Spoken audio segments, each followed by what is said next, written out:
ప్రభువైన యేసుక్రీస్తు వారి పరిశుద్ధమైన నామములో ఈ దినము దేవుని సన్నిధిలో చేరిన సంఘ బిడ్డలందరికీ నా హృదయపూర్వకమైనటువంటి వందనాలు.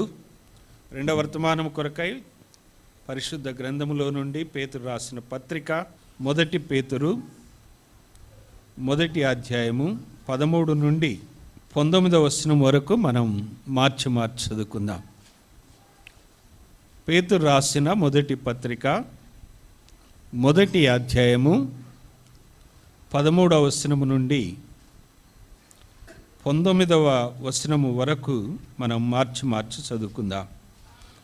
కాబట్టి మీ మనస్సు అను నడుము కట్టుకొని నిబ్బరమైన బుద్ధి గలవారై యేసుక్రీస్తు ప్రత్యక్షమైనప్పుడు మీకు తేబడు కృప విషయమై సంపూర్ణ నిరీక్షణ కలిగి ఉండుడి.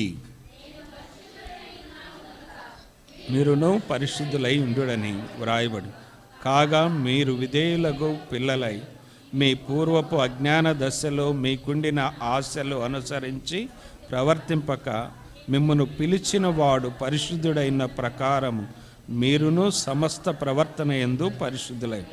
17వ వచనం, పక్షపాతము లేకుండా క్రియలను బట్టి ప్రతి వానికి తీర్పు తీర్చువాడు తండ్రి అని మీరు ఆయనకు ప్రార్థన చేయుచున్నారు గనుక మీరు పరదేశులై ఉన్నంత కాలము భయముతో గడుపుడి.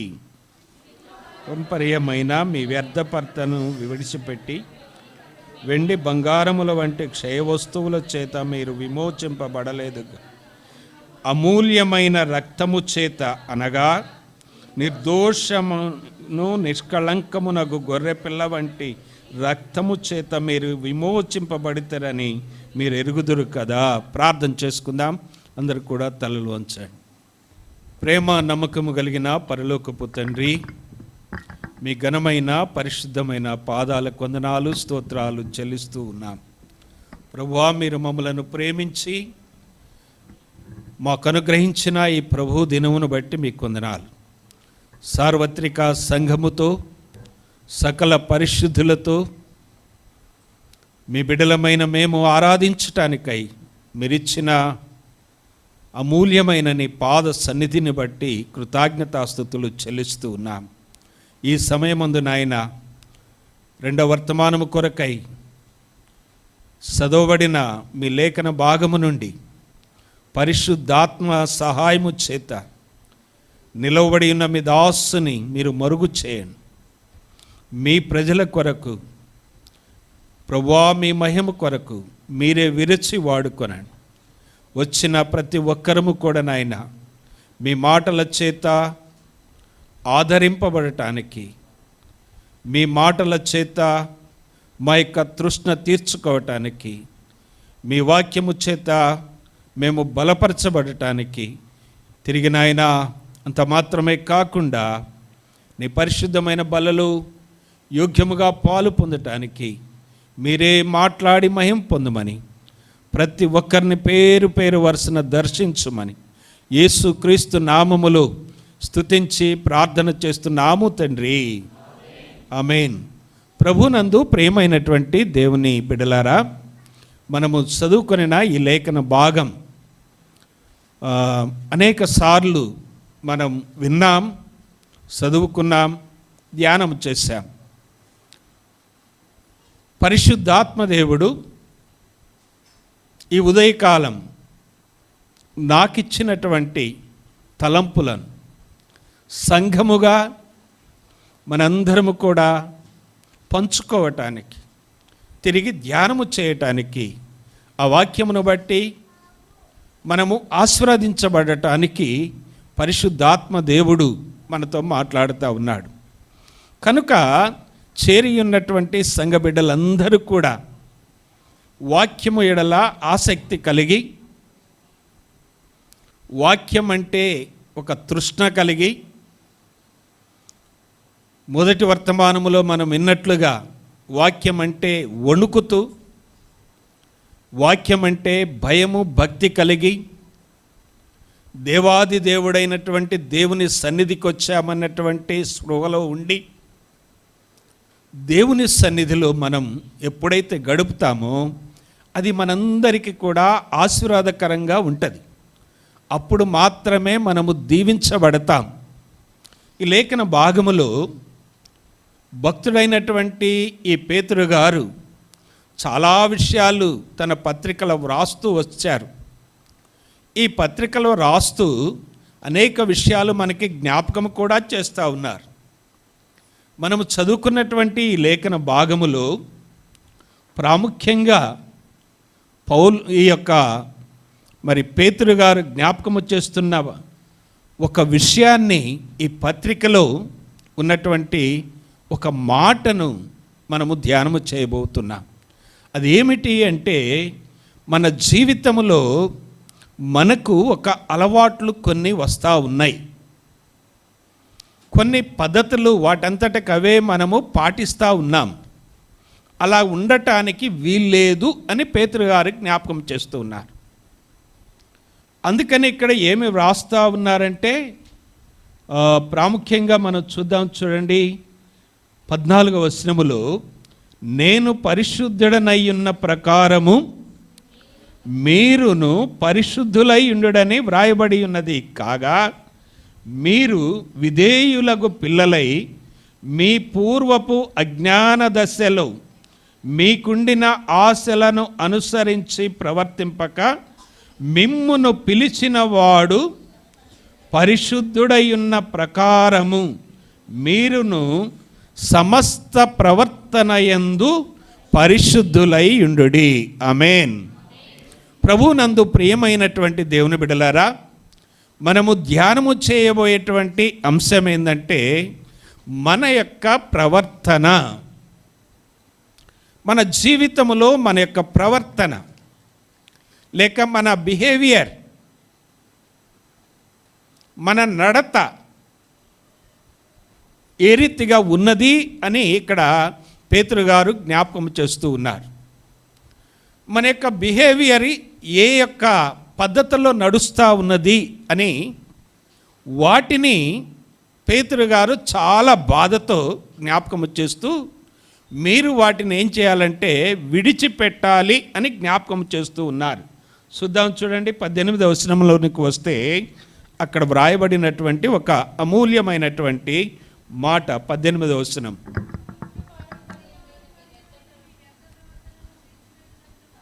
పితృపారంపర్యమైన మీ వ్యర్థ ప్రవర్తనను విడిచిపెట్టునట్లుగా అని జ్ఞాపకం చేస్తూ ఉన్నాడు.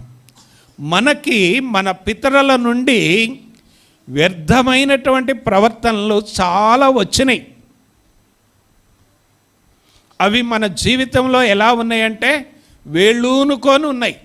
ఎంత లోతులోనికి వెళ్ళాలో అంత లోతులోనికి వెళ్ళాయి. ఉదాహరణకు ఒకరి దగ్గరికి ఎందుకు వెళ్ళాలి, నా విషయమే నేను చెప్తాను. మా అమ్మ నాకు చిన్నప్పుడు ఒక మాట చెప్పేది. అది ఎంత ఏర్లు లోపలికి వెళ్ళినాయి అంటే ఇప్పటికీ నా జీవితంలోని గుర్తు వస్తుంది. ఏంటంటే, నానా నువ్వు ఇంటికి పెద్దోడివి, నువ్వు ఇంటికి పెద్దోడివి కాబట్టి ఏం చేయకూడదంటే గురువారం నాడు నువ్వు కటింగ్ చేయించుకోకూడదు. ఏం చేయకూడదంటే గురువారం, పెద్ద కొడుకు గురువారం కటింగ్ చేయించుకోకూడదట. నా చిన్నప్పుడు మా అమ్మ చెప్పిన మాట ఇప్పటికీ నాకు గుర్తు వస్తుంది. పెద్ద కొడుకు గురువారం కటింగ్ చేయించుకో అంటే, ఇలాంటి మాటలు, వ్యర్థమైనటువంటి ప్రవర్తన మన జీవితంలో వేళ్ళు ఊనుకొని ఉంటాయి. మొన్నటి దినం నేను మా బంధువు చనిపోతే మడుపల్లి వెళ్ళాను. మీ అందరికీ జ్ఞాపకం చేశాను. నిమ్స్లో ఇట్లా సీరియస్గా ఉన్నాడు, ప్రార్థన చేయమని. వాళ్ళకు ఒక బంధువు వచ్చాడు. బంధువు వచ్చి ఆ చనిపోయినటువంటి ఆ కుటుంబంలో ఉన్నటువంటి బిడ్డలు, కొడుకులు ఏడుస్తూ ఉంటే ఆయనకి వాళ్ళ పితరులు చెప్పినటువంటి ఒక వ్యర్థ ప్రవర్తన తీసుకొని వచ్చి అంటాడు, అగరబత్తీలు మీరే వెలిగియాలి, మేము వెలిగకూడదు అంటాడు. వాళ్ళేమో పొరలాడుతున్నారు, ఏడుస్తూ ఉన్నారు, రోధిస్తూ ఉన్నారు, తండ్రి లేనని బాధతో ఉంటే ఎవడో ముసలిది చెప్పినటువంటి పనికి మాలిన పాత చింతకాయ పచ్చడి తీసుకొని వచ్చి ఏడిచే పిల్లగాళ్ళని లేపి అగరబత్తీలు వెలిగేయమంటాడు. ఎంత వ్యర్థం! మన జీవితంలో ఇలాంటి వ్యర్థమైనటువంటి ప్రవర్తన, విశ్వాసులం అంటాం, బలలో పాలు పొందుతాం, బైబిల్ ఇంట్లో ఉంటుంది, ఆరాధనకు వస్తాం, వాక్యాలు వింటాం, పిల్లడ్డం వస్తే బయటికి వెళ్ళరు, విధవరాలు వస్తే బయటికి వెళ్ళరు, ఎదురొస్తే. ఇలాంటి వ్యర్థమైనటువంటి ప్రవర్తనలు ఉన్నాయి. మరికొంతమంది దరిద్రులు, ఆత్మీయమైన దరిద్రులు, కోట్ల కొద్ది బిల్డింగులు ఉంటాయి, ఇల్లు మంచిగా కోట్లు పెట్టి కట్టుకుంటాడు, సరైన టైం చూసి పాలు పొంగిస్తాడు, తెల్లారి పాస్టర్ గారిని పిలిపించి ప్రార్థన చేపిస్తాడు. వ్యర్థమైనటువంటి ప్రవర్తన, ప్రభు గాయపడేటువంటి ప్రవర్తన, ప్రభు బాధపడుతూ ఉంటాడు. ఇర్మియా ప్రవక్త అంటాడు, ఆయనట మన యొక్క ప్రవర్తన చూసి సాటున ఏడుస్తాడట దేవుడు. ఇంకో మాటలో చెప్పాలంటే, ఆదివారం ఆరాధనకు వచ్చి బలలో పాలు పొంది కూడా మొన్న జరిగినటువంటి 11 దినాల ఉత్సవాల్లో పులిహార కొరకు వెనకబడినటువంటి వాళ్ళు కూడా ఉన్నారు. నేను చూశాను కొంతమంది. వ్యర్థమైనటువంటి ప్రవర్తన. ప్రభునందు ప్రియమైనటువంటి దేవుని బిడ్డలారా, మన జీవితంలో పేతురు గారు ఇక్కడ ఏం జ్ఞాపకం చేస్తున్నాడంటే, మీ వ్యర్థమైనటువంటి ప్రవర్తన తీసేయాలి. దాన్నే 2 పేతురు 2:12 అంటాడు. అక్కడ కూడా జ్ఞాపకం చేస్తూ ఒక పేజీ తిప్పండి. 2 పేతురు 2:12 చూస్తే, వారైతే పట్టుబడి చంపబడుటకై స్వభావ సిద్ధముగా పుట్టిన వివేక శూన్యములకు మృగముల వలె ఉండి తమకు తెలియని విషయములను గూర్చి దూషించుచు తమ దుష్ప్రవర్తన చెడ్డ ప్రవర్తన, సొదొమ గొమొర్రాలను ఇక్కడ జ్ఞాపకం చేస్తూ ఉన్నాడు. భయంకరమైనటువంటి పాపముతో కూడినటువంటి ప్రవర్తన. ఇలాంటి భయంకరమైనటువంటి ప్రవర్తనలను మనలో నుండి తీసివేయాలని పరిశుద్ధాత్మ దేవుడి ఉదయకాలం మనతో మాట్లాడుతూ ఉన్నాడు. మన ప్రవర్తన, మన బిహేవియర్ ఎలా ఉన్నది ఒకసారి పరీక్షించుకోవాలి. అందుకనే ప్రసంగి తన గ్రంథములో రాస్తూ 5వ అధ్యాయం 1వ వచనములో మనందరికీ తెలిసినటువంటి వాక్య భాగము ఒకసారి చదవండి. 5:1 ప్రసంగి గ్రంథము 5వ అధ్యాయము 1వ వచనం.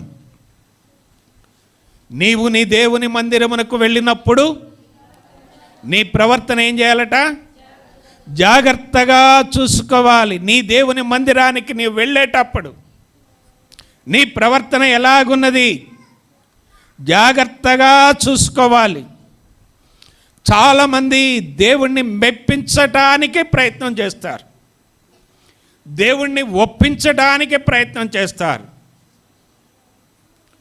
దేవుని దగ్గరకు వచ్చేటువంటిది దేవుణ్ణి మెప్పించడానికి కాదు, దేవుని ఒప్పించడానికి కాదు. మన జీవితంలో, మన బ్రతుకులో, మన యొక్క ప్రతి విషయములో మన యొక్క బిహేవియర్ ఎలా ఉన్నది దాన్ని దేవుడు చూస్తూ ఉన్నాడు. నేను మీకు జ్ఞాపకం చేయనా? పాప మాట్లాడమక్కమ్మ.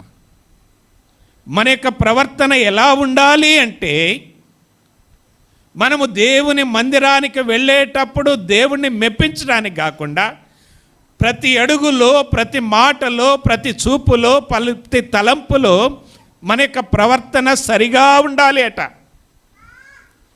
ఇర్మియా భక్తుడు రాస్తూ అంటున్నాడు, చూడండి. ఇర్మియా గ్రంథం 32వ అధ్యాయము 19వ వచనం. ఇర్మియా గ్రంథం 32వ అధ్యాయము 19వ వచనం. గొప్పవాడవు, క్రియలు జరిగించు విషయములో శక్తి సంపన్నుడవు, వారి ప్రవర్తనను బట్టి వారి క్రియాఫలమును బట్టి అందరికీ ఏం చేస్తున్నాడంటండి? అందరికీ, ఇక్కడున్న మనందరికీ ప్రతిఫలం ఇచ్చుటకై ఆయన ఏం చేస్తున్నాడట? నరపుత్రుల యొక్క మార్గములన్నిటినీ ఏం చేస్తున్నాడంటే చెప్పండి, కనులారా చూస్తున్నాడట. దేవుని మందిరానికి వచ్చేటప్పుడు నీ ప్రవర్తన జాగ్రత్తగా చూసుకోమనేటువంటి మాట దేవుడట నరపుత్రులు ఎక్కడికి వెళ్ళినా కూడా ఆయన ఏం చేస్తున్నాడటండి? వారి ప్రవర్తనను కనులారా చూస్తున్నాడట. చాలా గుర్తుపెట్టుకోవాలి ఈ మాట. నువ్వెక్కడికి వెళ్ళావో అక్కడ ఆయన చూస్తాడు. ఎక్కడ ఏం మాట్లాడావో అక్కడ ఆయన చూస్తాడు. ఎక్కడ ఏం తెచ్చావో అది చూస్తాడు. ఏం ఇవ్వకుండా ఆగిపోయినావో అది చూస్తాడు. ఆయన నీ ప్రవర్తన అంతా కూడా చూస్తాడు. ఎలా చూస్తున్నట్టండి? అక్కడ వ్రాయబడినటువంటి మాట చూడండి, కనులారా చూస్తున్నాడట. మన యొక్క ప్రవర్తనను ఆయన కనులారా చూస్తున్నాడు. మీకు ఒక విషయం జ్ఞాపకం చేస్తాను. ఎలీషా శిష్యుడైనటువంటి గెహాజీ నయమాను తీసుకొని వచ్చినటువంటి ఆ బహుమానాలు ప్రవక్తకి ఇవ్వబోతే ప్రవక్త వద్దంటే ఆయన ఏం చేశాడు? నయమాను తీసుకొని వెళ్ళేటప్పుడు ప్రవక్త లోపల ప్రార్థనలో ఉంటే ప్రవక్త శిష్యుడైనటువంటి ఎలీషా గారి శిష్యుడైనటువంటి గెహాజీ ఏం చేశాడు? వెంటనే పరుగున పోయాడు. పరుగున పోయి బహుమతులు తీసుకొని వచ్చాడు. అప్పుడు ఎలీషా అంటాడు, గెహాజీ ఎక్కడికి వెళ్ళావు? నీ దాసుడనైనా నేను ఎక్కడికి వెళ్ళా? భలే నటన కదండి. మళ్ళీ పేరుకి ఏమన్నాడు? నీ భక్తుణ్ణి, నీ దాసుణ్ణి, నేను విశ్వాసిని, నేను అబద్ధం ఆడను అన్నట్టుగా మాట్లాడుతున్నాడు. నీ దాసుడనైనా నేను ఎక్కడికి వెళ్ళలే. అప్పుడు ఎలీషా అంటాడు, నీవు వెళ్ళినప్పుడు నా ఆత్మ నీతో కూడా రాలేదా? ఆయన ఏం చేశాడు చెప్పండి? కనులారా చూశాడు. ఎక్కడికి వెళ్ళింది చూస్తాడు. ఇంకొక విషయం జ్ఞాపకం చేయనా? శారా దగ్గర నుంచి బానిసగా ఉండవలసినటువంటిది, అణుగుమణిగి ఉండవలసినటువంటిది దాసి అయినటువంటి హాగరు శారాను వదిలిపెట్టి పారిపోయి వస్తా ఉన్నది. అప్పుడు దేవుడు అంటాడు, ఓ హాగరు నీకేమొచ్చింది? ఎక్కడికి వెళుతున్నావు? హాగరు అనుకున్నది, అబ్రహాం చూడడు, శారా చూడలేదు, ఎవరు చూడలేదు, నా దారిని నేను వెళ్ళవచ్చు, నా ఉద్యోగాన్ని నేను ఎగ్గొట్టవచ్చు, నా పనిని నేను మానేయచ్చు, నాకు నేను కూడా యాక్టింగ్ చేయొచ్చు అని పారిపోతూ ఉన్నది. దేవుడు మాట్లాడుతూ ఉన్నాడు, ప్రత్యక్షమవుతున్నాడు. ఓ హాగరు నీకేమొచ్చింది? ఎక్కడికి వెళుతున్నావు?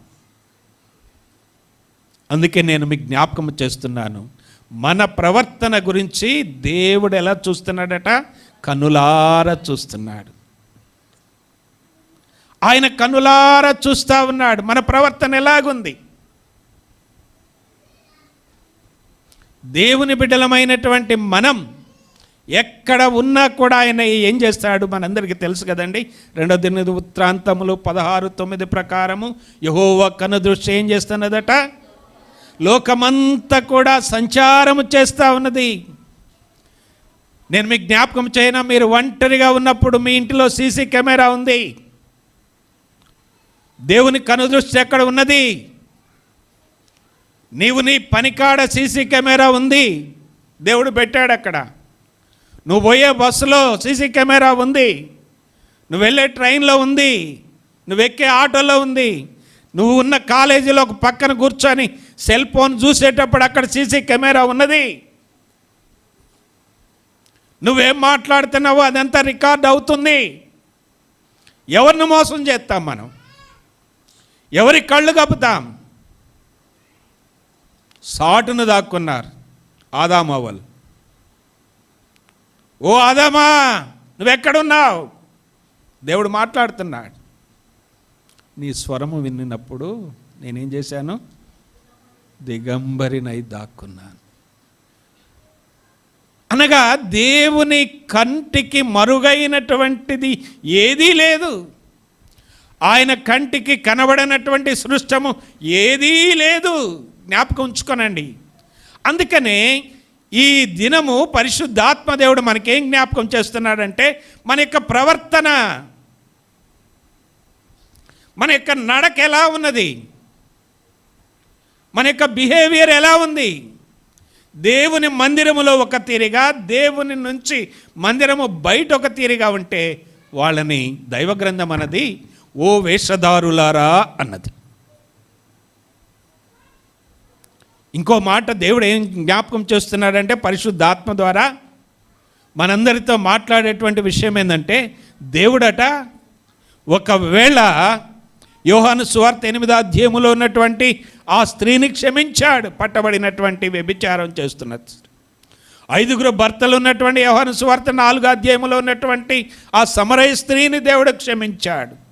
పాపాత్మురాలైనటువంటి స్త్రీ లూకా సువార్త 7వ అధ్యాయములో ఆయన పాదాల దగ్గరకు వచ్చి పాదాలు పట్టుకొని కన్నీటితో ఒప్పుకున్నప్పుడు ఆయన క్షమించాడు. కానీ యాక్టర్స్ను అస్సలు దేవుడు క్షమించడట, వేషధారులను ఆయన క్షమించడట. అందుకనే పేతురు గారు వ్రాస్తూ అంటున్నాడు, నీ ప్రవర్తన జాగ్రత్త. మీ ప్రవర్తన ఎలా ఉండాలని చెప్పండి? వ్యర్థమైన ప్రవర్తనగా ఉండటానికి వీలేదు. మీ ప్రవర్తన దుష్ప్రవర్తనగా ఉండకూడదు. ఈ దుష్ప్రవర్తన అన్నకాడ ఏమున్నదంటే, ఒక మనుషులు ఉన్నప్పుడు ఒక తీరిగా మాట్లాడేవాళ్ళు, మనుషులు లేనప్పుడు మరొక తీరిగా మాట్లాడేటువంటి వాళ్ళు. వీళ్ళు ఎంతకి తెగిస్తారంటే, ఈ దుష్ప్రవర్తన కలిగినటువంటి వాళ్ళు మహాత్ములను కూడా దూషిస్తారట. ఏం చేస్తారంటే అండి చెప్పండి? గొప్ప గొప్ప భక్తులను కూడా దూషిస్తారు. మన తెలుగు గడ్డ మీద సంఘాలు కట్టినటువంటి గొప్ప భక్తుడు బ్రదర్ భగత్ సింగ్ గారు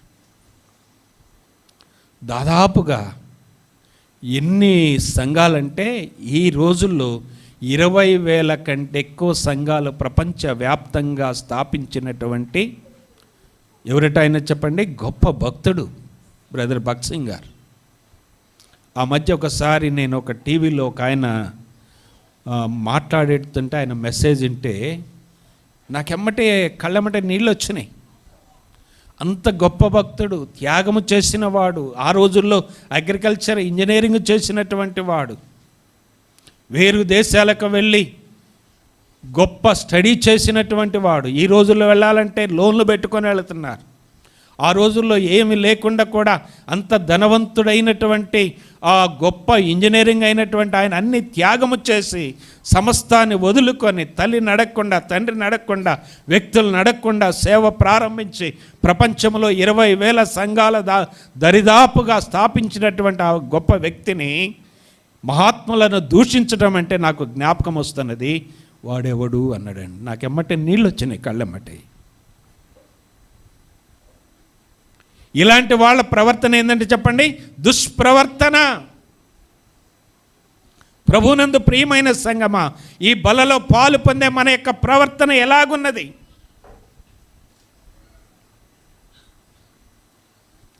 ఒక్కసారి మనం దేవుని యొక్క వాక్యంలోనికి వెళదాం. మనందరికీ తెలిసినటువంటి వాక్య భాగము చూడండి, 15వ కీర్తన 1-2 వచనాలు. 15వ కీర్తన 1-2 వచనం. యెహోవా నీ గుడారములో అతిథిగా ఉండదగిన వాడు ఎవడు? నీ పరిశుద్ధ పర్వతం మీద నివసింపదగిన వాడు ఎవడు? చాలండి, ఇక్కడ 2 ప్రశ్నలను సంధిస్తూ ఉన్నాడు ఈ కీర్తనకారుడైనటువంటి దావీదు గారు. ఎవడుంటాడండి నీ యొక్క గుడారములో, నీ యొక్క మందిరములో, నీ యొక్క సన్నిధిలో, నీ యొక్క ఆలయములో, నీ ఆవరణములో, నీ బలిపీఠము దగ్గర ఎవడుంటాడు? నీ గుడారం అనగా ఆయన మందిరం.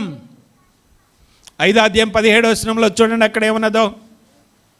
5:17, 5వ అధ్యాయము 17వ వచనం, 7వ వచనం చదువు.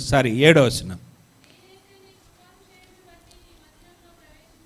నేనైతే నీ కృపాతిశయమును బట్టి నీ మందిరము అనగా నీ గుడారము, నీ మందిరము కింద లైన్ నీ ఎడల భయభక్తులు కలిగి నీ పరిశుద్ధ ఆలయములో నేను గడుపుతాను. అది గుడారం అంటే నీ మందిరము, నీ ఆలయం నేను గడుపుతాను అంటున్నాడు. ఎవరట దేవుని మందిరములో ఉండేది చెప్పండి? అక్కడ రెండవ వచనములోనికి 15:2 యథార్థమైన ప్రవర్తన కలిగి. ఏ ప్రవర్తన అంటే చెప్పండి? యథార్థమైనటువంటి ప్రవర్తన. మన జీవితంలో మన ప్రవర్తన ఎంత యథార్థంగా ఉందో ఆయనకు బాగా తెలుసు. యథార్థత ఎక్కడ వస్తుందంటే మన ఎదుట ఒక ఏదైనా విలువైన వస్తువు దొరికినప్పుడు మన యథార్థత ఏందో బయటపడుతుంది. ఏదన్నా ఒక డబ్బులు మన ముందు పడినప్పుడు, ఎవరూ లేనప్పుడు మన యథార్థత బయటపడుతుంది. ఈ మధ్య ఆటో వాళ్ళే నయం, పోలీస్ స్టేషన్కి వెళ్ళి వాళ్ళు పోగొట్టుకున్న లక్షలు రిటర్న్ చేస్తున్నారు. ఎంత మంచోళ్ళు! చాలామంది ఆటో వాళ్ళు అంటారు కానీ వాళ్ళు చాలా మంచోళ్ళు. ఆటోలో దొరికిన లక్షల రూపాయలు తీసుకొని వెళ్ళి వాళ్ళకి రిటర్న్ చేస్తున్నారు. అనగా మన జీవితంలో ఎవరు లేనప్పుడు యథార్థత కావాలి. మనకు శ్రమలు వచ్చినప్పుడు యథార్థత కావాలి. మనకు బాధలు వచ్చినప్పుడు యథార్థత కావాలి. ఎన్ని బాధలు వచ్చినాయో, ఎన్ని కష్టాలు వచ్చినాయో, ఎన్ని శ్రమలు వచ్చినాయో, ఎంత నష్టపోయాడో మనందరికీ తెలుసు. ఒక ఊరిలో ఉన్నటువంటి ఆయన, ఊజు దేశములో ఉన్నటువంటి యోబు. మొదటి వచనం చదవండి, 1:1. యోబు గ్రంథం 1:1. మన యథార్థత చూద్దాం.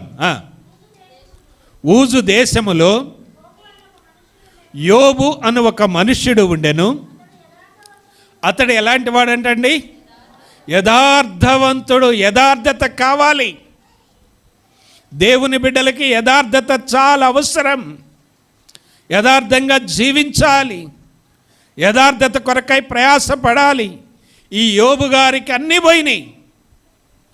ఇంటి ముందు 10 పెట్టెలు ఉన్నాయి, 7 కొడుకులు. ఆయన యథార్థత ఏంటంటే, ప్రభువా నీవే ఇచ్చావు, నువ్వే తీసుకున్నావు, నీకు వందనాలు అన్నాడు. అది ఆయన యథార్థత. ఇంకొక ఆమె తన భార్య వచ్చి బతికున్నా కూడా ఆ సచ్చినోళ్ళ కంటే ఘోరంగా మాట్లాడింది కదండి. నువ్వెంతకాలం నీ యథార్థతను విడవకుందువు. దేవుని బిడ్డలమైనటువంటి మనకు శ్రమ వచ్చినప్పుడు మన యథార్థత ఎలా ఉన్నది? మనకు వ్యాధి కలిగినప్పుడు మన యథార్థత ఎలా ఉన్నది? ఒకసారి జ్ఞాపకం చేసుకుందాం. కష్టాల్లో యథార్థత కావాలి. కృంగిపోయినప్పుడు యథార్థత కావాలి. మన జీవితంలో ఏమైనా కూడా దేవుడు అనుమతించినప్పుడు మనం ఎలా ఉండాలి చెప్పండి? యథార్థతగా ఉండాలి. దేవుని బిడ్డలమైన మనం జ్ఞాపకం చేసుకోవాలి. మనం చూద్దాం, చూడండి, పేతురు రాసినటువంటి పత్రికలోనికి వద్దాం. యథార్థతను గురించి పేతురు గారు చాలా విషయాలు రాస్తూ వస్తున్నారు. 2వ అధ్యాయము 12వ వచనం.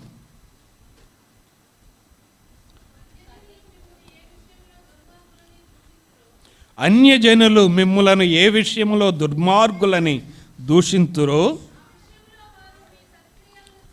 ఆ విషయములో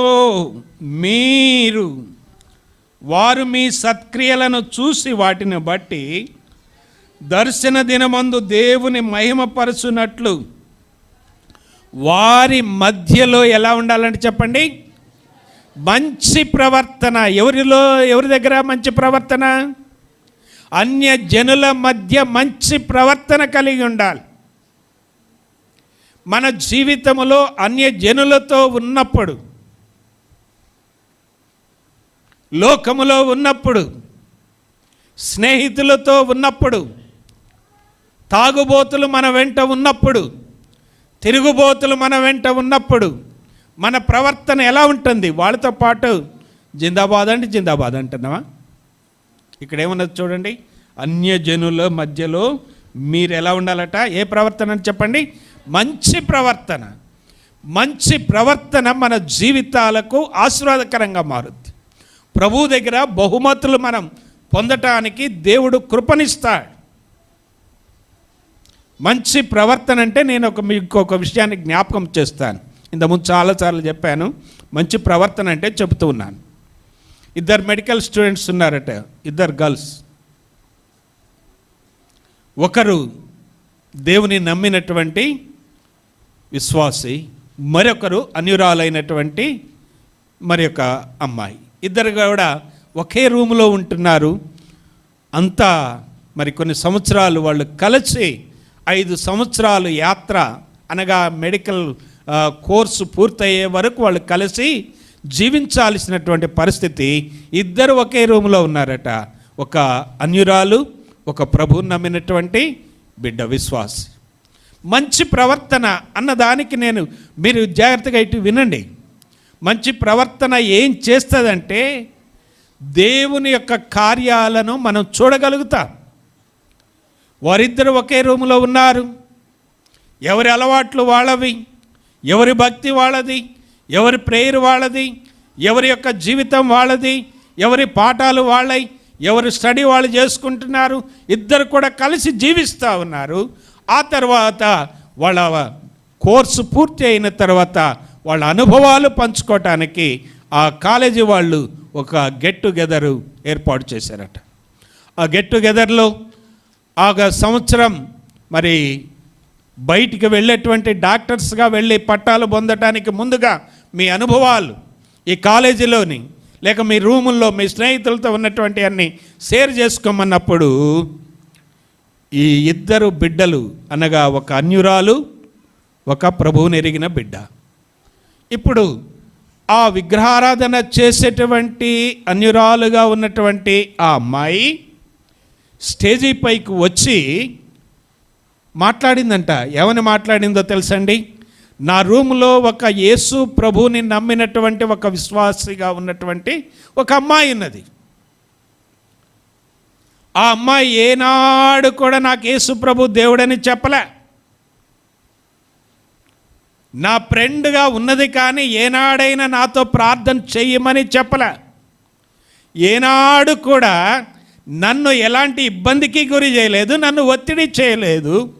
కానీ ఈ 5 సంవత్సరాలలో ఆ అమ్మాయి ద్వారా నాకు అర్థమైంది ఏంటంటే, ఈ అమ్మాయిని చూసిన తరువాత, ఈ క్రైస్తవ విశ్వాసిని చూసిన తర్వాత నాకేమనిపించిందంటే, ఈ అమ్మాయిలోనే ఇంత మంచి ప్రవర్తన ఉంటే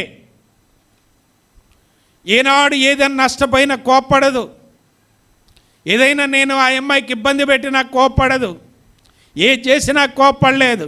ప్రతి దానికి కూడా ఆమె నాది కూడా భరించేటువంటి నా స్నేహితురాలుగా ఉన్నది. ఇప్పుడు నాకేమనిపిస్తుందంటే, ఈ అమ్మాయిని చూస్తే ఆమె నమ్ముకున్న దేవుడు, ఆమె ప్రార్థించే దేవుడు, ఆమె ఆరాధించే దేవుడు ఈమె ఇంత మంచిదైతే ఆమె ఆరాధించే దేవుడు ఎంత మంచి దేవుడో అని నేను కూడా ఆ ప్రభువుని నమ్ముకోవాలి అన్నదట. హల్లెలూయా చెప్పండి. అది మంచి ప్రవర్తన. మన జీవితంలో మన ప్రవర్తన ఇతరులకు ఇబ్బంది పెట్టకూడదు. మన ప్రవర్తన వలన ఇతరులు ఇసుకోకూడదు. మన ప్రవర్తన వలన పక్కోళ్ళు బాధపడకూడదు. మన ప్రవర్తన వలన ఎదటోళ్ళకి జర్రులు పాములు పాకినట్టు ఉంటుంది. కొంతమందికి అది ఉండలేరు. ఆ చికాకు, ఆ కోపం, ఆ యొక్క మనిషిలో ఉండేటువంటి అవన్నీ కూడా అగపడినప్పుడు చాలా ఇబ్బందిగా ఉంటుంది. అందుకని పేతురు గారు ఏమంటున్నాడంటే, మీరు మంచి ప్రవర్తన కలిగి ఉండాలట. అందుకనే మొదట్లో అంటాడు, చూద్దాం చూడండి, మనం చదువుకున్నటువంటి ఆ వాక్య భాగములో 16వ వచనం 1:16 చూడండి మరలా. నేను పరిశుద్ధుడనై ఉన్న ప్రకారము మీరును పరిశుద్ధులై ఉండుడని వ్రాయబడినది కాగా, మీరు విధేయులకు పిల్లలై మీ పూర్వపు అజ్ఞాన దశలో మీకుండిన ఆశలు అనుసరించి ప్రవర్తింపక, మిమ్మును పిలిచిన వాడు ఎవరట? ఆయన చెప్పండి. మిమ్మును పిలిచిన వాడు పరిశుద్ధుడై ఉన్నాడు. మిమ్మును పిలిచిన వాడు పరిశుద్ధుడై ఉన్న ప్రకారము ఆ దేవుని బిడ్డవైన నీవు,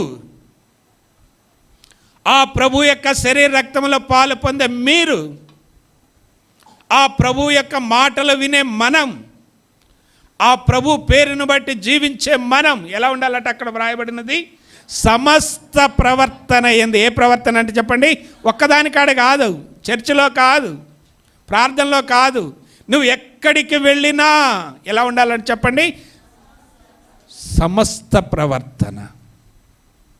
మన ప్రవర్తన ఎలాగుందో ఒకసారి పరీక్షించుకుందాం. సమస్త ప్రవర్తన యందు ఎలా ఉండాలట మనం?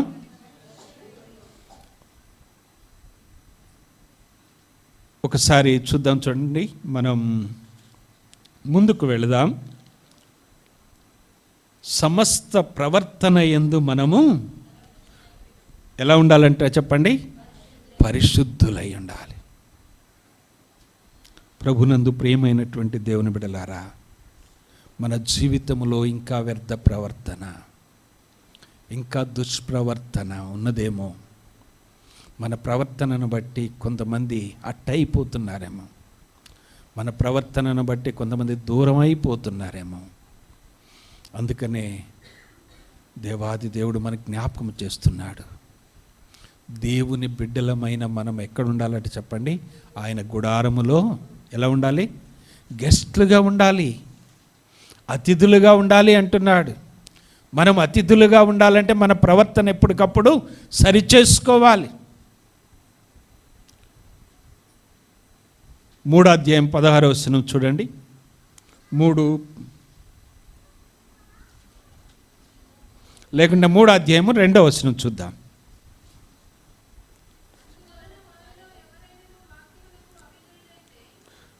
అందువలన వారిలో ఎవరైనాను వాక్యమునకు అవిధేయులైతే వారు భయముతో కూడిన మీ పవిత్ర ప్రవర్తనను చూసి వాక్యము లేకుండానే తమ భార్యల నడవడి వలన చేయొచ్చంట అండి, భర్తలను ప్రభువులోనికి నడిపించవచ్చట. ఇక్కడ వ్రాయబడినటువంటి వాక్య భాగము మనకేం జ్ఞాపకం చేస్తున్నదంటే, స్త్రీలను గురించి ఇక్కడ పేతురు గారు సంబోధిస్తూ ఉన్నాడు. ఓ సంఘాన్ని గురించి మాట్లాడుతున్నాడు. స్త్రీలను గూర్చి ఎప్పుడైతే దేవుని యొక్క వాక్యం మనతో మాట్లాడేది, అక్కడ సంఘం, స్త్రీ అనే పేరు వచ్చినప్పుడు ఆ సంఘాన్ని గురించి మాట్లాడుతూ ఇక్కడ అంటున్నాడంటే, ఆ స్త్రీలట ఎలాంటి ప్రవర్తన అంట చూడండి, పవిత్ర ప్రవర్తన, పవిత్రంగా జీవించారు. ఆ పవిత్ర ప్రవర్తనలోని జ్ఞాపకము చేస్తూ ఆ కిందికి వచ్చిన తర్వాత మరి శారమ్మను కూడా జ్ఞాపకము చేస్తూ ఉన్నాడు. 6వ వచనములు చూడండి, లేకుంటే 5, 6 చూద్దాం చూడండి. అటువలే పూర్వపు దేవుని ఆశ్రయించిన పరిశుద్ధ స్త్రీలను తమ స్వపురుషులకు ఏం చేశారట? లోబడి ఉండుట చేత తమ్మును తాము ఏం చేసుకున్నారు? అలంకరించుకున్నారు. తమ్మును తాము వాళ్ళు అలంకరించుకున్నారు. ఏంటిదట అలంకారం? పైకగపడే అలంకారం కాదు. వాళ్ళని వాళ్ళు ఎలా అలంకరించుకున్నారంటే, వాళ్ళ భర్త దగ్గర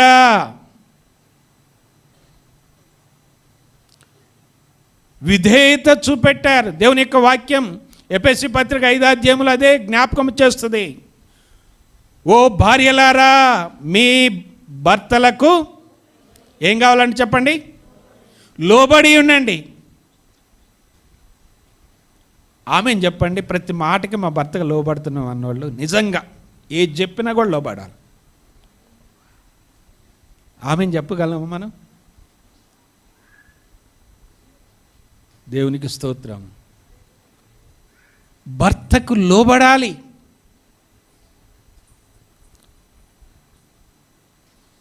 భర్త ఎవరికి లోబడాలి? దేవునికి లోబడాలి. భర్త దేవునికి లోబడితే, భార్య భర్తకు లోబడితే, వాళ్ళ పిల్లలట ఎవరికి లోబడాలి?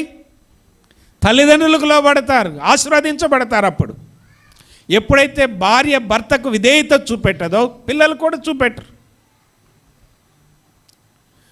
కనుక ఇక్కడ వ్రాయబడినటువంటి పవిత్ర ప్రవర్తన, ఏ ప్రవర్తన? పవిత్ర ప్రవర్తనను బట్టి వారి యొక్క భర్తలను వారు ఏం చేసుకున్నారట, ప్రభు దగ్గరకు తీసుకొని వచ్చారు. మన ప్రవర్తన, ఒక భార్య భర్తలు ఇద్దరు ఉన్నారట, ఎప్పుడు ఒకటే గొడవట. ఓ పాస్టర్ గారి దగ్గరికి వెళ్ళారట. పాస్టర్ గారి దగ్గరికి వెళ్ళి, పాస్టర్ గారు, మా ఇంట్లో మీరు ఎన్నన్నా చెప్పండి, నా భార్యతో నాకు చాలా కష్టంగా ఉంది. ఆయన కూడా అన్నాడు, ఆమె కూడా అదే మాట అన్నది, ఇద్దరు అదే మాట అన్నారు. ఏం చేయాలి, ఇద్దరికి చాలా కష్టంగా ఉన్నది. తర్వాత సహోదరిని పాస్టర్ గారు ఇంటికి రమ్మని చెప్పాడంట. ఇంటికి రమ్మని పిలిచి, అమ్మ ఈ ట్యాబ్లెట్ తీసుకో, ఇది వాడు, మీ ఇద్దరి మధ్య గొడవలు రాకుండా ఆగిపోతాయి అన్నాడు. ఏంటి ఆ ట్యాబ్లెట్ అంటే, పాస్టర్ గారు ఇచ్చిండి ట్యాబ్లెట్లు. ఇది నువ్వేం చేయాలంటే నోట్లోనే ఉంచుకోవాలి. ఏం చేయాలా, నోట్లోనే ఉంచుకోవాలి, మింగొద్దు, ఉయ్యొద్దు.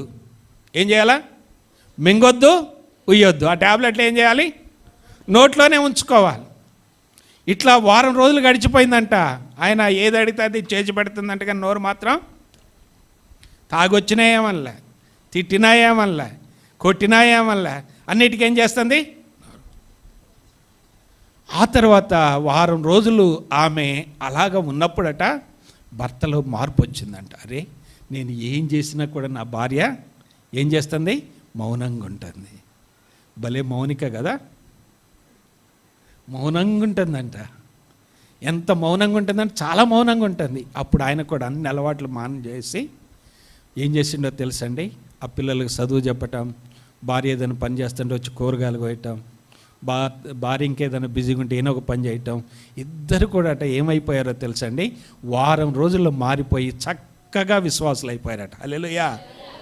అప్పుడు పాస్టర్ గారి దగ్గర పోయి, ఏం ట్యాబ్లెట్లు పాస్టర్ గారు భలే కొన్నాయంటే, ఏం ట్యాబ్లెట్లు కాదమ్మా, మామూలు ట్యాబ్లెట్లు, అందుట్లో ఏం లేవు, నీకు ఇచ్చింది పంచదార ఉండలే, నువ్వేం చేయలేదు, నోరు తెరవకుండా ఉన్నావు, అదే చాలు. మనం నోరు తెరవకుండా ఉంటే, అనగా పవిత్రమైన ప్రవర్తన కలిగి ఉంటే మన భర్తలు మనం ఏం చేస్తాం, రాబట్టుకో. నేను ఒకటి చెబుతూ కానీ మీరు చేస్తారా, మీ భర్త మీద బాగా కోపం వచ్చినప్పుడు అద్దం కాడికి పోయి చూసుకోండి ఎలా ఉంటుంది. మేము చూసుకోండి ఒకసారి, బాగా కోపం వచ్చినప్పుడు తిట్టి పోయి అద్దం కాడు చూడండి. మీరు ఎగపడతారా, మీ లోపల సైతాన్ ఎగపడుద్దో చూడండి. భర్తలు కూడా బాగా కోపం వచ్చినప్పుడు ఎక్కడికి పోవాలి, అద్దం కాడికి పోయి చూసుకుంటే మన ముఖంలో అప్పుడు ఎలా ఉంటుందో తెలుసండి, పొయ్యి మీద బాగా గ్యాస్ ఎక్కువ పెట్టినటువంటి పెనంలాగా ఉంటుంది. ఏదేసినా కూడా ఏముంటుంది చెప్పండి, పళపళ పళపళ పళపళ అంటూ ఉంటారు. మన జీవితంలో ఆ రీతిగా మనం ఎప్పుడైతే మన యొక్క ప్రవర్తన పవిత్రమైనటువంటి ప్రవర్తనని జ్ఞాపకం చేస్తున్నాడు. 3:2లో 3:16లో చూస్తే ఏమున్నదో తెలుసండి, సత్ప్రవర్తన అంటున్నాడు. 3:16లో ఏమున్నది, సత్ప్రవర్తన. ఈ సత్ప్రవర్తన మన జీవితంలో, ఈ మంచి ప్రవర్తన రెండు కూడా చాలా దగ్గర పదాలే, కానీ సందర్భాలు వేరుగున్నాయి. కొలస్సీ పత్రిక 2:5 ఒకసారి చూద్దాం చూడండి, మన ప్రవర్తన ఎలా ఉండాలట. కొలస్సీలకు రాసిన పత్రిక 2:5 పౌలు గారు ఖైదీలో ఉండి, రోములో ఉండి కొలస్సీ సంఘానికి రాస్తూ, నేను శరీర విషయంలో మీకు దూరముగా ఉండినను ఆత్మ విషయంలో ఎలా ఉన్నాడట చెప్పండి, మీతో కూడా ఉన్నానంటున్నాడు. హల్లెలూయా.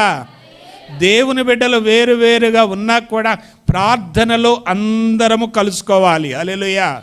అనగా ఒకరికొకరు ఏం చేయాలి చెప్పండి, ప్రార్థన చేయాలి. చదవండి ఇప్పుడు, ఏంటిదంటే చెప్పండి, మీ యోగ్యమైన ప్రవర్తన. మన ప్రవర్తన ఎలా ఉండాలంటే యోగ్యంగా ఉండాలి. యోగ్యమైన ప్రవర్తన అంటే ఏంటి? యోగ్యమైన ప్రవర్తన మన జీవితంలో ఎంత యోగ్యులుగా చేస్తుంది అంటే చాలా చాలా ఆశీర్వాదకరంగా చేస్తుంది. యోగ్యమైన ప్రవర్తన అంటే మనం లూకా సువార్త 7:00 వెళితే అక్కడ ఆయన అంటాడు, చూద్దాం చూడండి, లూకా సువార్త 7:00.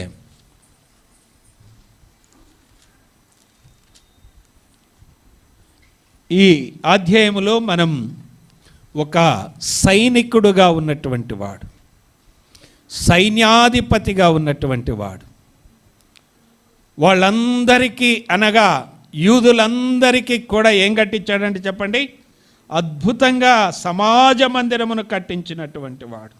మంచి పేరున్నటువంటి ఈయన ఏం చేస్తున్నాడంటే, తన దాసునికి బాగోలేనప్పుడు, తన సేవకుడు సైనికుడికి బాగోలేనప్పుడు యేసు ప్రభు దగ్గరికి మనుషులను పంపుతూ ఉన్నాడు. అప్పుడు వాళ్ళు ఏమంటున్నారంటే, అద్భుతమైనటువంటి సాక్ష్యాన్ని అక్కడ మనం చూస్తూ ఉన్నాం. చూడండి 4వ వచనం. అనగా ఈ యొక్క మరి సైన్యాధిపతి పంపించినటువంటి మనుషులు యేసునొద్దకు వచ్చి, నీ వలన ఈ మేలు పొందుటకు ఆయన ఎవరట చెప్పండి, యోగ్యుడు, యోగ్యమైన ప్రవర్తన, నీ వలన ఈ మేలు పొందటానికి ఆయన ఎవరట చెప్పండి, యోగ్యుడు అని జ్ఞాపకం చేస్తూ ఉన్నాడు. మన జీవితంలో మనము ఏది యోగ్యంగా ఉంటా ఉన్నాం. యోగ్యత అంటే ఏంటో ఆ కిందకు వచ్చిన తర్వాత చూద్దాం. చూడండి 6వ వచనం. కావున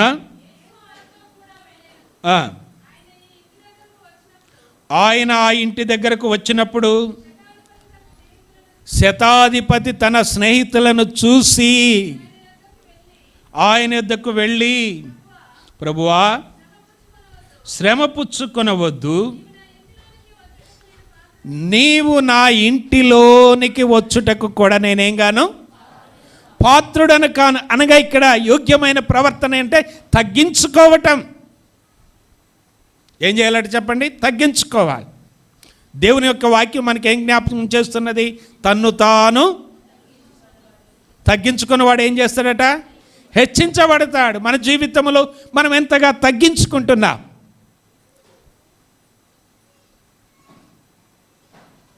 మన ప్రవర్తన యోగ్యమైనటువంటి ప్రవర్తన ఏ రీతిగా ఉన్నది. భక్సింగ్ గారు సేవ చేస్తున్నటువంటి ఆ దినాల్లో మనము యోగ్యమైనటువంటి ప్రవర్తన గురించి ఒక మాట చెప్పాలంటే, తిమోతి గారని ఖమ్మంలో పరిచర్య చేసినటువంటి దైవజనుడు జ్ఞాపకం చేసే మాట ఏంటంటే, ఆయన ఎప్పుడు బోధ చేసినా భక్సింగ్ గారి జీవితంలో జ్ఞాపకం చేయకుండా ఆయన ఎప్పుడు వాక్యం చెప్పేవాడు కాదు. అంత గొప్ప భక్తుడు భక్సింగ్ గారు. అయితే ఒకసారట మీటింగ్ జరిగిందంట. మధ్యాహ్నం తర్వాత అందరూ కూడా సువార్తకి వెళ్ళాలట. సువార్తకి వెళ్ళాలంటే భక్సింగ్ గారు ఫెలోషిప్లో అందరూ ఉంటారు. అందరంటే రిక్షా దొక్కేవాడు కానుంచి కలెక్టర్ స్థాయి ఉన్నవాడు వరకు ఉంటారు. వాళ్ళందరూ కూడా పెద్ద పెద్ద ఆఫీసర్స్ ఉన్నారట. మధ్యాహ్నం లంచ్ అయిపోయింది. చర్చిలో ఎవరు వాళ్ళే ఏం చేస్తున్నారంటే, ఆ లంచ్ అయిపోవడంతోనే మధ్యప్రదేశ్ నిండిపోతే ఏమవుతుంది, మనకి తలకాయ ఏమని చేస్తుంది చెప్పండి, కాశ్మీర్ ఊగుతూ ఉంటుంది. మధ్యప్రదేశ్ ఎప్పుడైతే ఫుల్ ప్యాక్ అవుతుందో కాశ్మీర్ ఏమవుతుంది చెప్పండి, ఊగుతూ ఉంటుంది. అన్నదిగా నిద్ర వస్తుంది. నిద్ర వచ్చి అందరు నిద్రపోయారట. అందరు నిద్రపోయి ఏం చేస్తున్నారంటే గురకలు పెడుతున్నారంట. భక్సింగ్ గారికి టైం అంటే బాగా ఇష్టం. టైం మెయింటెనెన్స్ ఆయన చాలా బాగుంటుంది. ఆయన టయానికి వచ్చి చూసేళ్ళకి అందరూ గురక పెడుతున్నారంట. ఈ తిమోతి గారు ఏం చేస్తున్నారంటే మోకాళ్ళ మీద ఉండి బైబిల్ చదువుకుంటున్నాడు. పెద్ద పెద్దవాళ్ళు ఎవరు చెప్పండి, వాళ్ళంతా ఆర్డీఓలు ఉన్నారు, ఎంఆర్ఓలు ఉన్నారు, పోలీస్ ఆఫీసర్స్ ఉన్నారు, కోర్టులో పనిచేసే వాళ్ళు ఉన్నారు. అందరూ పెద్దవాళ్ళందరూ నిద్రపోతుంటే ఈ తిమోతి గారు ఏం చేస్తాడంటే మోకాళ్ళ మీద ఉండి బైబిల్ చదువుకుంటుండంట. బైబిల్ చదువుకుంటుంటే రాంగ్లోనే భక్సింగ్ గారు అని అంట, ఏ తిమోతి బుద్ధి లేదా నీకు అన్నాడంట. ఏమన్నాడు చెప్పండి, బుద్ధి లేదా నీకు అన్నాడంట. అనగా మీరు ఎప్పుడైనా గమనించండి, ఎవరు ఎవరిని ఎక్కువగా ప్రేమిస్తారో వాళ్ళనే తిడతారు. హల్లెలూయా. బాధపడొద్దు. ఎక్కువగా మిమ్మల్ని తిడుతున్నారంటే మిమ్మల్ని ఎక్కువగా ప్రేమించినట్టనే అర్థం. వేరే వాళ్ళని అనలేక ఏమంటారు చెప్పండి, వాళ్ళని అనలేడు కదా. తిమోతి గారిని ఏమన్నాడు, ఏ తిమోతి బుద్ధి లేదు నీకు, టైం ఎంత అయింది అన్నాడు. అంటే వాళ్ళందరూ ఉలిక్కి పడలేసారు. అంటే మన జీవితంలో ఏంటంటే మన యొక్క యోగ్య ప్రవర్తన ఏం చేస్తున్నాడంటే తన్ను తాను ఏం చేసుకుంటున్నాడు, తగ్గించుకుంటున్నాడు. ఏమంటున్నాడు, అయ్యా నీవు నా ఇంటిలోనికి వచ్చుటకు నేను పాత్రుడను. ఆ భక్సింగార్ ఫెలోషిప్లో తహసీల్దార్లు, ఎంఆర్ఓలు, ఎక్కడ ఏ మందిరానికి పోయిన వాళ్ళందరూ కూడా చెప్పులు చదువుతారు, చెప్పులు స్టాండ్ కాడ ఉంటారు.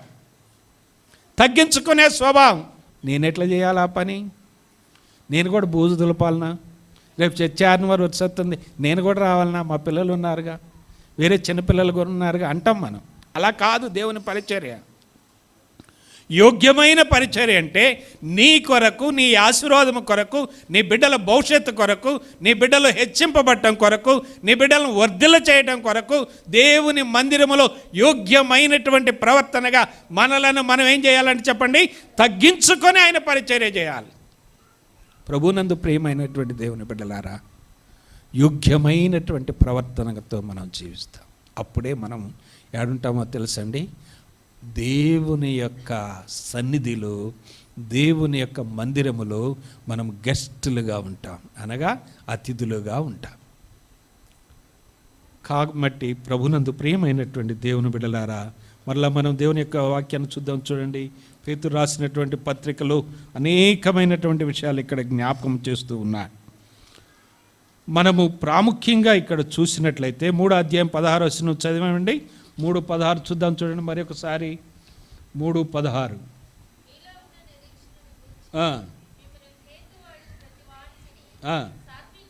చివరిలోనికి వద్దాం. అప్పుడు మీరు దేని విషయమై దుర్మార్గులని దూషింపబడుదురో దాని విషయమై క్రీస్తు నందున్న మీ యొక్క సత్ప్రవర్తన, క్రీస్తు నందు అగపడాలట మనకి, ప్రభువు నందు. ఇప్పుడు క్రీస్తు యేసునందున్న వారికి అంతే. మన యొక్క ప్రవర్తన ఎక్కపడాలంటే దేవుని దగ్గర ఎక్కపడాలి. ఎందుకంటే ఆయన కనులారా చూస్తూ ఉన్నాడు. ఇర్మీయా గ్రంథం 32:19లో మనం అదే చూసాం. ఆయన కనులారా ఏం చూస్తున్నాడంటే వీళ్ళ మాట ఎలా ఉంది, వీళ్ళ నడక ఎలా ఉంది, వీళ్ళ చూపు ఎలా ఉంది, వీళ్ళ హృదయం ఎలా ఉన్నది, వీళ్ళ తలంపులు ఎలా ఉన్నాయి, వీళ్ళు చేసేది ఎలా ఉంది, చెప్పేది ఎలా ఉంది. బైబిల్లో ఒక మాట ఏమున్నదో తెలుసండి, శాస్త్రుల పరిచయుల నీతి కంటే మీ నీతి ఏదైనా ఉండాలంట అధికముగా ఉండని ఎడల. కొండ మీద ప్రసంగంలో యేసుప్రభు వారు జ్ఞాపకం చేస్తూ ఉంటారు. మరొకసారి యేసుప్రభు వారు ఏమని చెప్తారో తెలుసండి, శాస్త్రులు పరిచయులు చెప్పినట్టు మీరు చేయండి, కానీ వారు చేసినట్టు మీరు చేయొద్దు. వాళ్ళు చెబుతారు కానీ ఏం చేయరట, చేయరు. కానీ వాళ్ళు చెప్పేది చేయండి, వాళ్ళు చేసినట్టు చేయమాకండి. దేవుని బిడ్డలమైనటువంటి మనం ఎలా ఉండాలంటే, దేవుని యొక్క వాక్యం మనకి ఏం జ్ఞాపకం చేస్తున్నదంటే మన యొక్క సత్ప్రవర్తన. మనం దేవుని దృష్టిలో ఎలా ఉండాలంటే చెప్పండి, సత్ప్రవర్తన కలిగి ఉండాలి. యోహాను రాసినటువంటి పత్రిక చూద్దాం. చూడండి, లేకుంటే చూద్దాం. యోహాను రాసినటువంటి పత్రిక 3వ పత్రిక, చివరిగా ముగిస్తాను. చాలా విషయాలు ఉన్నాయి కానీ సమయం లేదు. 3వ పత్రిక 3వ వచనం.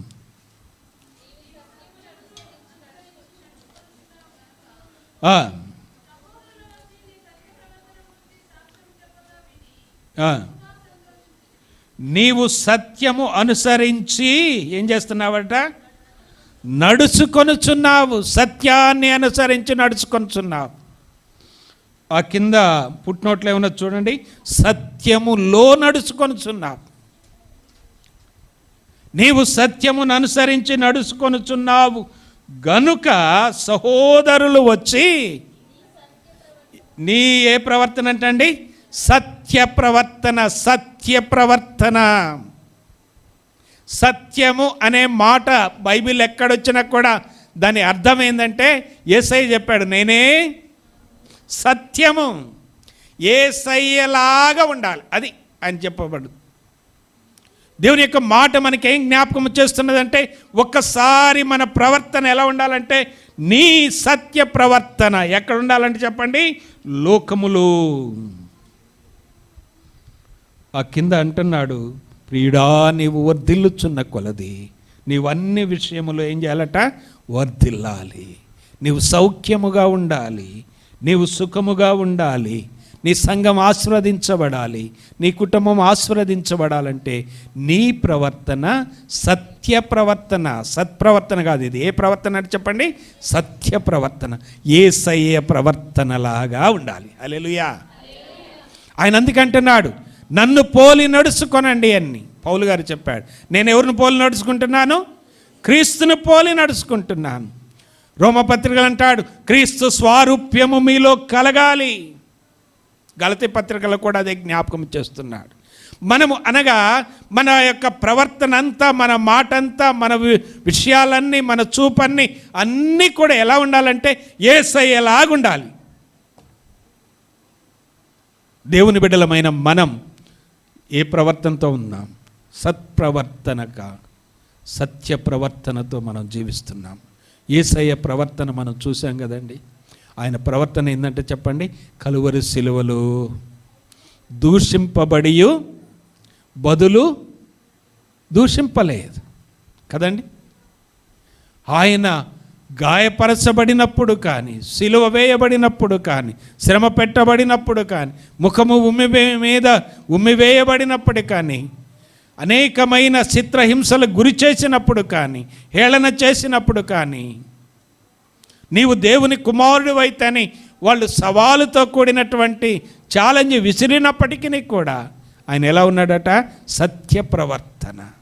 ఎన్ని బాధలు వచ్చినా, ఎన్ని మాటలు విన్నా, ఎన్ని హింసలు పెట్టినా, ఎంత ఏళన చేసినా, తండ్రి వీరేమి చేయుచున్నారో వీరెరుగరు. మన జీవితంలో అలాంటి ప్రవర్తనతో మనం ఉండాలి. మన ప్రవర్తన అంతటి యందు మనందరికీ తెలుసు కదండి, 3:6 సామెతల్లో ఏమన్నా చెప్పండి ఒకసారి చూడండి. సామెతల గ్రంథం 3:6 నీ ప్రవర్తన అంతటి యందు ఆయన యొక్క అధికారమునకు నువ్వేం చేయాలట? ఒప్పుకోవాలి. అంతే. ప్రభువు ఏం చేయమంటే అది చేయాలి. భక్సింగ్ గారికి ఇష్టమైనటువంటి ఒక మాట ఏందో తెలుసండి?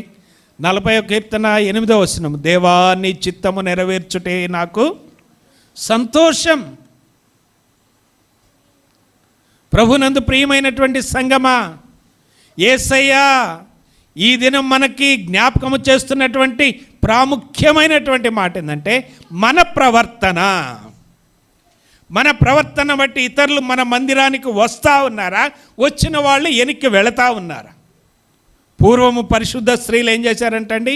వాళ్ళ యొక్క ప్రవర్తనను బట్టి వారి యొక్క స్వంత పురుషులను ప్రభులోనికి తీసుకొని వచ్చారు, స్వపురుషులను. అందుకనే అక్కడ శారాను గురించి వ్రాస్తూ, శారా అన్ని విషయంలో ఏమన్నదంటే చెప్పండి, అబ్రహాముని యజమానుడా అన్నది. ఎక్కడికి వెళదామంటే అక్కడికి, ఏ ఊరంటే ఆ ఊరు, ఏడుందామంటే ఆడు, చెట్టు కింద అంటే చెట్టు కింద, పుట్టు కింద అంటే పుట్టు, డేరా ఉంటే డేరా లేకపోయినా ఆడనైనా ఉందా. అది సత్ప్రవర్తన.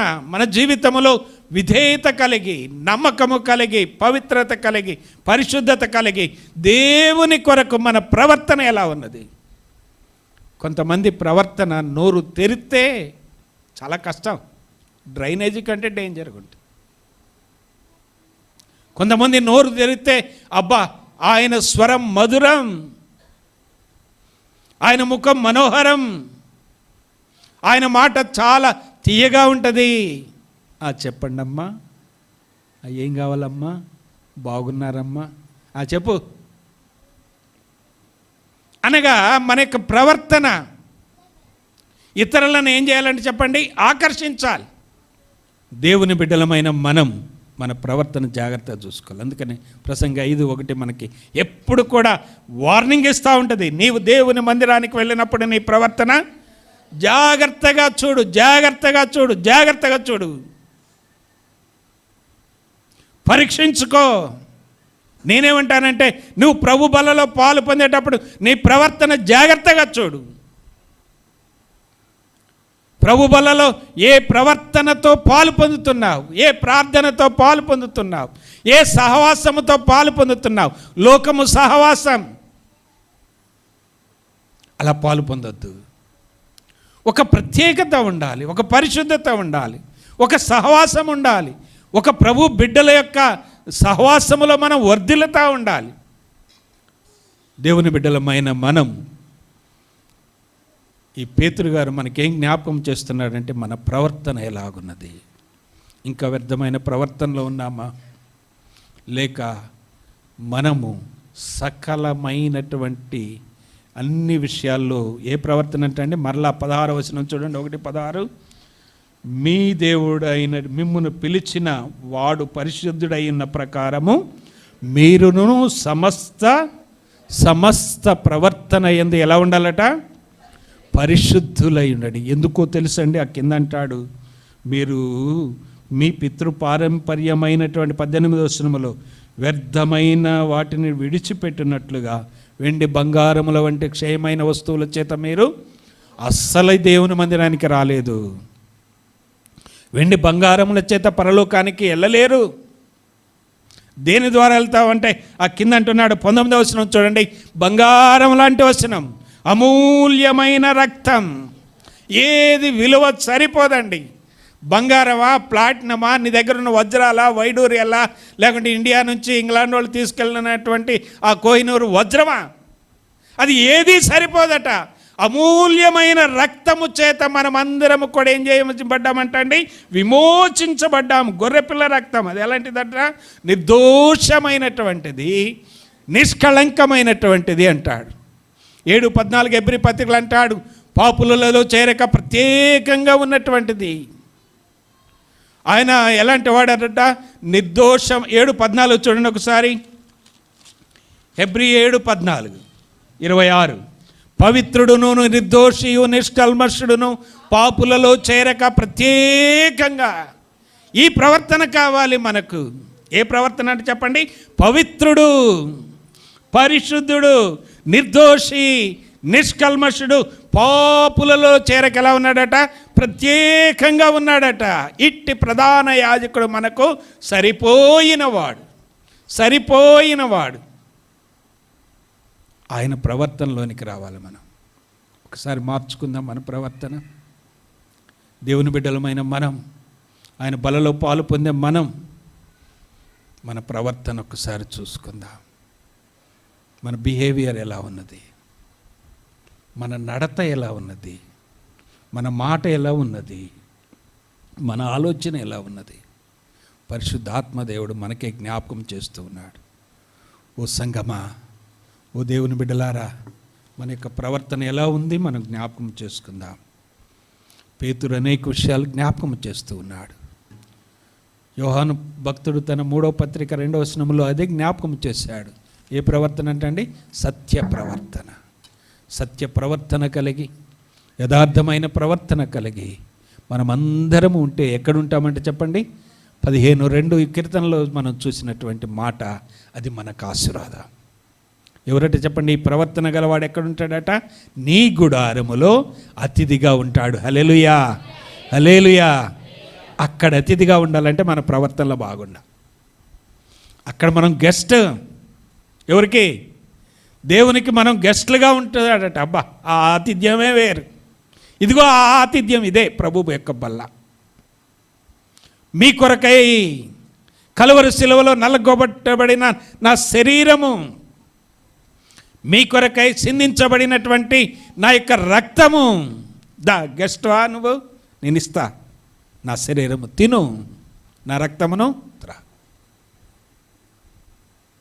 ప్రవర్తన చూసుకుందా, ఒకసారి వెనక్కి తిరిగి చూసుకోవాలి.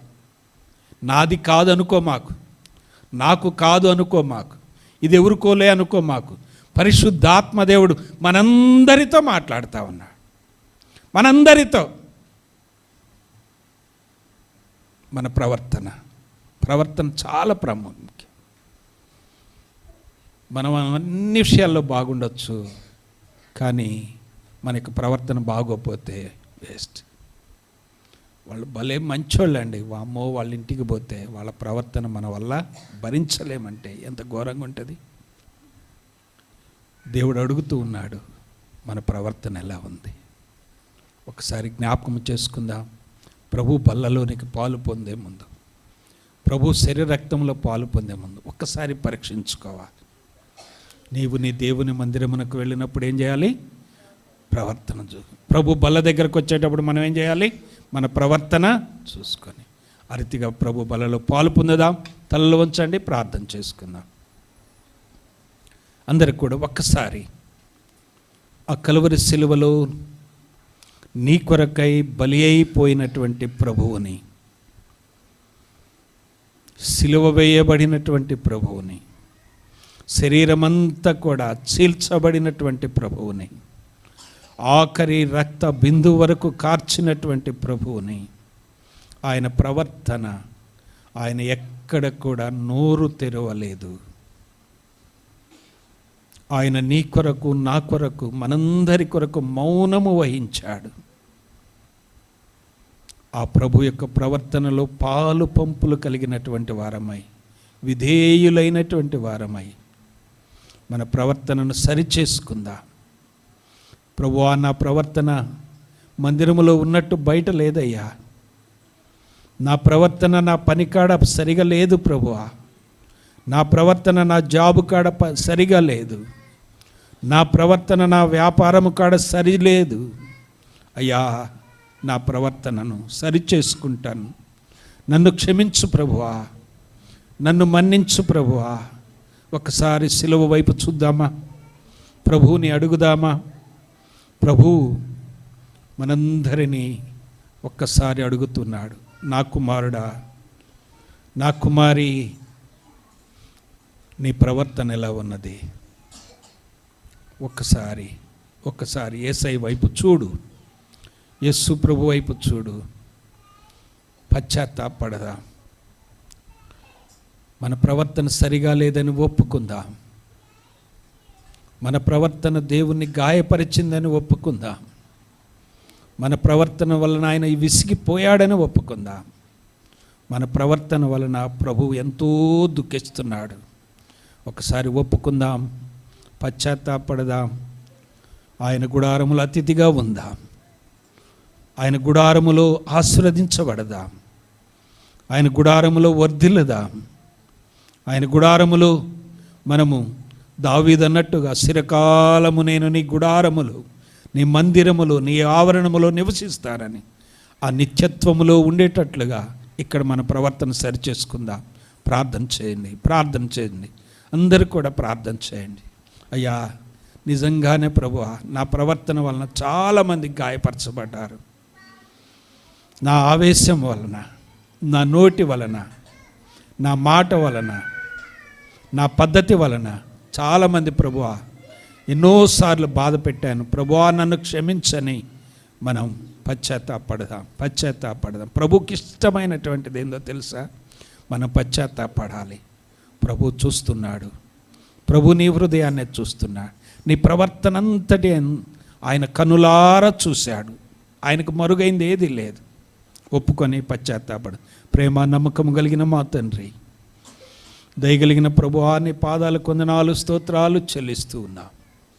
మమ్మలను ప్రేమించి తండ్రి మాకిచ్చినటువంటి నీ వాక్య భాగములన్నిటిని బట్టి స్తుతిస్తూ ఉన్నాం.